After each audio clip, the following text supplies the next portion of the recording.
Hi there, everybody. I have decided to do something new. This is completely unscripted. This is off the top of my head. I thought it might be a nice little extra thing to do, to record a short video talking about some background stuff of upcoming videos, upcoming interviews, and of what I'm reading now, what I'm watching now, just for fun.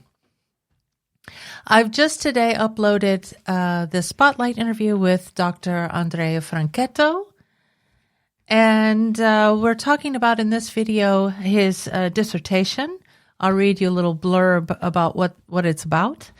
The dissertation investigates how medieval magical handbooks conceptualized ritual spaces to facilitate perceptual experiences of superhuman entities, angels, demons, and spirits, referred to as culturally postulated superhuman agents, or CPSAs, and it explores how these beings, considered incorporeal, in scholastic theology, were nonetheless expected to appear in physical, sensory ways during magical rituals.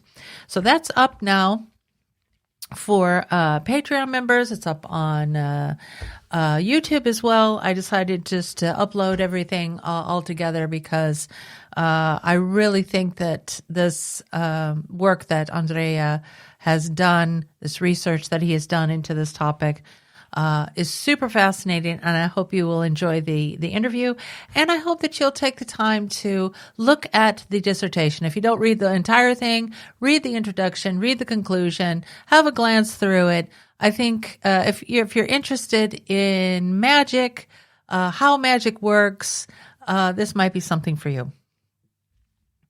Okay, another interview that I have coming up this month, I'm working on it now, I'm still producing it, is with Dr. Marcus Davidson.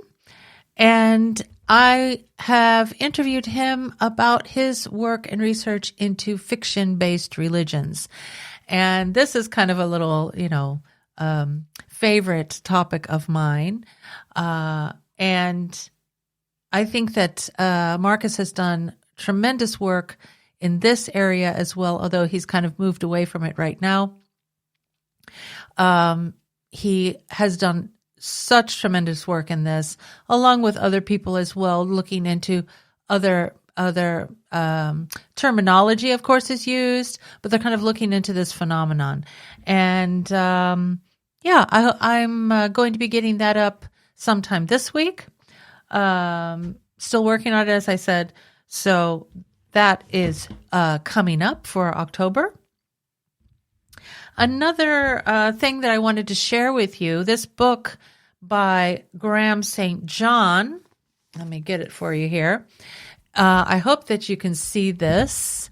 Maybe it's backwards for you. I'm not certain. It's called Strange Attractor, The Hallucinatory Life of Terence McKenna, a biography. It's just been recently published. Released. And I am reading it now. I'm going to be doing an interview with Graham soon.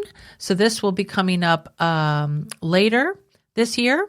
I believe, let me check. Let me look through my notes here. I believe that this interview was scheduled for December. So if everything goes well and there are no illnesses or no other delays, then this interview will be out for you in December. But this book, I will read you the back cover.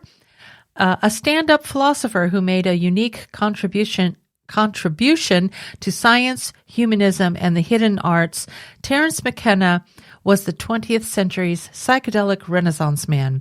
Perfecting his rugged philosophy on the role of psychedelics in evolution, consciousness, and time, McKenna was a riotous charmer who stalked the shadows, but also sought the iridescence. More than 20 years since his untimely passing, McKenna has an enduring magnetism across the virtual pop stream in pervasive digitization and within social media networks. Pardon me. I'm not ready for reading out loud today. In Strange Attractor, the first biography of this enigmatic figure, Graham St. John detects the signal behind the noise. This book is an engaging chronicle of the life, works, and legacy of this brazen adventurer of the inner and outer dimensions, whose weird intelligence has affected multitudes and whose spirit continues to haunt the present.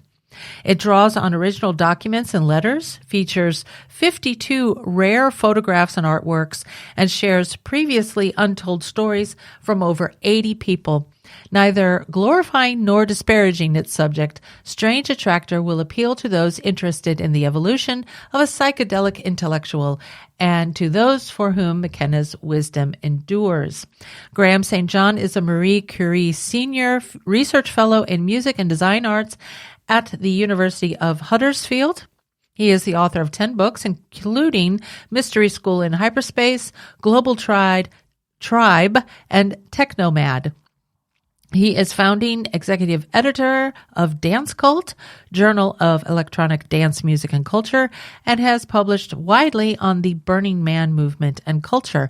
So I have just dug into this book. I just recently received it, so I've just started it, but it's very good, interesting reading so far. So if you're also interested to read the book before the interview comes out, then this is what it is. All right. Last thing, and this isn't so much podcast or interview related or Patreon related, but it's just something that I watched, a film that I watched over the weekend. And it's called Gretel and Hansel. It's from 2020, I believe. I'm looking at my notes down here. Yes, 2020. It's a dark fantasy horror film directed by Osgood Perkins, who also did Long Legs. Written by Rob Hayes, based on the German fairy tale by the Brothers Grimm. It stars Alice Kriege. I don't even know how to pronounce this woman's last name. She played the Borg Queen in Star Trek. Very well acted by all of the actors. Jessica de Gouw is also in it. Sophia Lillis, Sam Leakey, and okay. Again, this is completely off the cuff, off the top of my head, but I watched this film and I thought it was a very eerie, creepy film.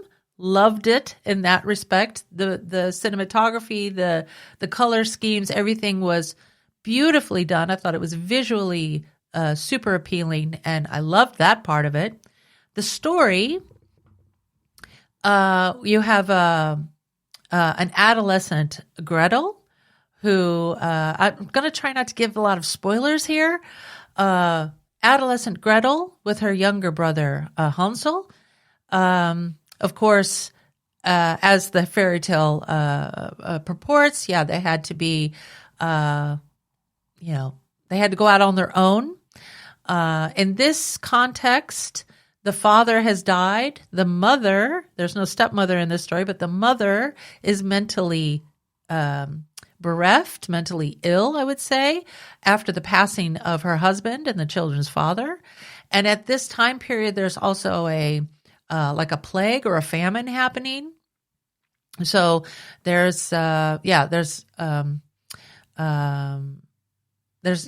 a lot of abundance during this time, and Gretel is sent out by her mother to try to find a job with some of the wealthy aristocrats in the area. And she meets up with one really creep of a man, a lord of a manor, and he makes some very inappropriate statements and questions towards her, and she just completely leaves, and she just says, take your job and shove it, in so many words. And then her mother gets angry at her and says, there's nothing here for you. There's, you just you have to leave with your brother because there's no food, there's no work. If you don't want to work here, then you're going to have to go find something for yourself. And so in this aspect, what I found interesting about how women were framed in this film. We have Gretel as a adolescent girl who's coming into her womanhood. Then you have the mother in this case who is mentally ill, sends her children away, not because she doesn't love her children, but she is overwhelmed with her mental illness, with her grief, with the fact that there's no food, there's really nothing left. I think she was in despair, and I think she was doing this as a way to try to save her children by sending them away. Even though the film portrays the mother as kind of violent at times, it's kind of this weird, flipping back and forth between love and grief, and just being completely insane with grief and with the circumstances as they were. So the children set off, and they, of course, as in the fairy tale, they come across this house. I loved the way the house was created. Gretel is a very, even though she's a young adolescent teenage girl, she has a lot of worldly smarts about her, and you see that she's talking to her brother about, you can't get something for nothing. And if somebody gives you something, they're expecting something in return, basically. So there's this whole dynamics that's set up in the meeting with the old woman in the house, and how this interaction goes along. And then coming back again to the role of women, how women are portrayed, and in this case, of course, how witches are portrayed. There is this, of course, quote unquote evil aspect of the witch. At the same time, she has this connection with Gretel, and you can see that she's trying to act as a teacher or a mentor for Gretel, because she recognizes that Gretel also has some gifts in the sense of being able to commune with nature. And so this witch is starting to teach Gretel some things. And I thought that was a nice contrast to other types of stories, especially fairy tales, that just want to paint female characters as either, or even male characters, doesn't matter, but in this case, female characters as being either all bad or all good. So there was a lot of nuance here, a lot of ambiguity here. You didn't know what was going on really with this witch. Is she really bad, or is what, there was a lot of ambiguity there. I'll just put it like that, trying not to spoil the film. The writer, though, does introduce a new narrative into the film. I won't give that away, but I liked the creativity that they take the original story, and they kind of elaborated and added on to the story, which I did like. However, the only thing I didn't like is that the ending. And maybe, if you watch the film yourself already, or if you will watch it, please, drop me a comment. Let me know what you think about it. I thought the ending was a bit, what's the word? A bit, kind of deflated balloon, kind of wah-wah. I mean, you'd think that this climax between this confrontation, this tension between the witch and Gretel, I thought that there could have been more happening there. I thought it was over way too soon. And I just thought that there could have been, a little bit more interaction between the two. Everything seemed to happen very quickly. And then, of course, everyone knows the ending of the fairy tale. Hansel and Gretel are, freed of this quote unquote captivity that they were in. in this version. I don't know if there are any versions now that I'm thinking off the top of my head. Are there any versions where the children actually die? I'm not certain. But in my recollection, it's the witch who is vanquished in the story. Okay, so the children are freed from this bewitchment or this entrapment. And also, I thought, they were so creative with adding in some new elements to the existing story. I thought that the way that they left the children was also kind of womp womp. It was just kind of like the balloon deflated too quickly for my taste. I would have really enjoyed to see how they could make the future of the children also more ambiguous. Like the little boy was learning how to chop wood. He was supposed to be going off to, the original plan was to go off to find the woodsmen so that they could be, they could be taken in by that community and get the training that they needed. So as adults, they could have work. So I thought to myself, well, wouldn't it be great if Hansel goes on then as an adult to be a character in a different Grimm's fairy tale, like the woodsman that saves Little Red Riding Hood, for example. I'm just throwing things out there. And for Gretel then to become a good witch, like in I think there's another fairy tale called Mother Hola or something, that there's this good witch that helps this little girl. That's a whole different story of course, but she helps this little girl who is or I guess you could say she rewards the little girl who is honorable in her pursuits and punishes this other little girl who is just trying to be lazy and trying to get something for nothing. And that kind of would tie back into her earlier statements to her little brother about, you got to watch out because people don't just give you something for nothing, or you can't get anything for free, or you can't be lazy about it. So that's just my take on it. Maybe other people have the same ideas. I haven't really looked into any of the reviews of this film. I just happened on this film and I thought, oh, Osgood Perkins. I had watched Longlegs before and I thought, oh, I'll give this a try. I watched it a second time as well because I thought the mood, the atmosphere was excellent. I really liked the story in and of itself. I just thought that the ending could have been a little bit more, I could have had a little bit more oomph and had a little bit more thought put into, how do you end the fairy tale? I just thought it was, a little bit lackluster in that regard. But all the same, I would recommend the film if you like fairy tales, if you like horror films. This isn't, I wouldn't say,